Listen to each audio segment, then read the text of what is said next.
கர்த்தருடைய பரிசுத்த நாமம் மகிமைப்படுவதாக. இன்று அதிகாலையில் நாங்கள் ஒரு வசனத்தை வாசித்து தியானித்தோம்.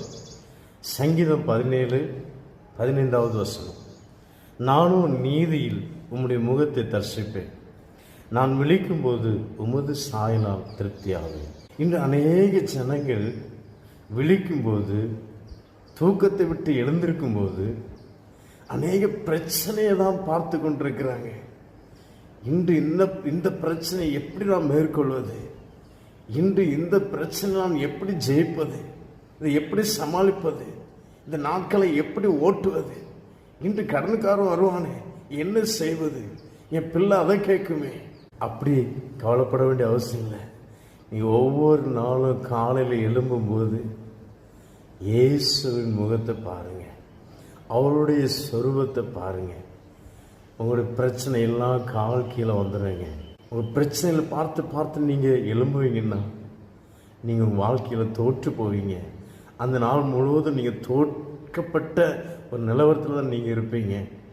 ஏன்னா பரிசுத்த வேதாந்தத்தில் எழுதியிருக்குது, பேதுருடைய வாழ்க்கை நடந்த சம்பவம்.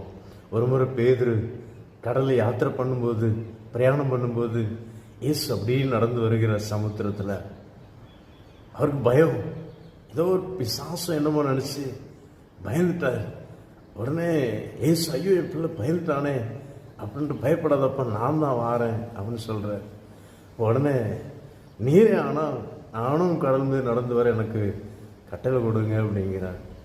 வா நடந்து வா, உனக்கு இல்லாததான், வா நடந்து வா அப்படிங்கிற. உடனே இறங்கி போகிறார். இயேசுடைய முகத்தை பார்த்து அப்பமா காற்று அடிக்கி அலை அடிக்குது, நடந்து போகிற அலெல்லாம் அப்படியே அடிக்கிற அடியில் முழு சரீரம் தண்ணி தான் நனையுது. பயப்படவே செய்யலை. ஏன்? அவருடைய முகம் இயேசுவை நோக்கி இருந்தது. ஆனால் கொஞ்ச நேரத்தில் அவருடைய முகத்தை திருப்பி தண்ணீரையும் காற்றையும் பார்த்தார், அலையையும் பார்த்தார். பயந்து போனார், உங்களை மூழ்க ஆரம்பித்தார். எனக்கு அருமையான தேவனுடைய பிள்ளை, நீங்கள் மூழ்காமல் இருக்கணுமா? என்ன செய்யணும்? சோதனையில் அழிந்து போகாமல் இருக்கணும். என்ன செய்யணும்? இந்நாட்டில் அநேக சோதனையில் மூழ்கி போய்விடுகிறார்கள். குடும்பமாக தற்கொலை செய்கிறார்கள். எனக்கு அருமையான தேவனுடைய பிள்ளையை, வேண்டாம் வேண்டாம், இயேசு விசுவாசிங்க.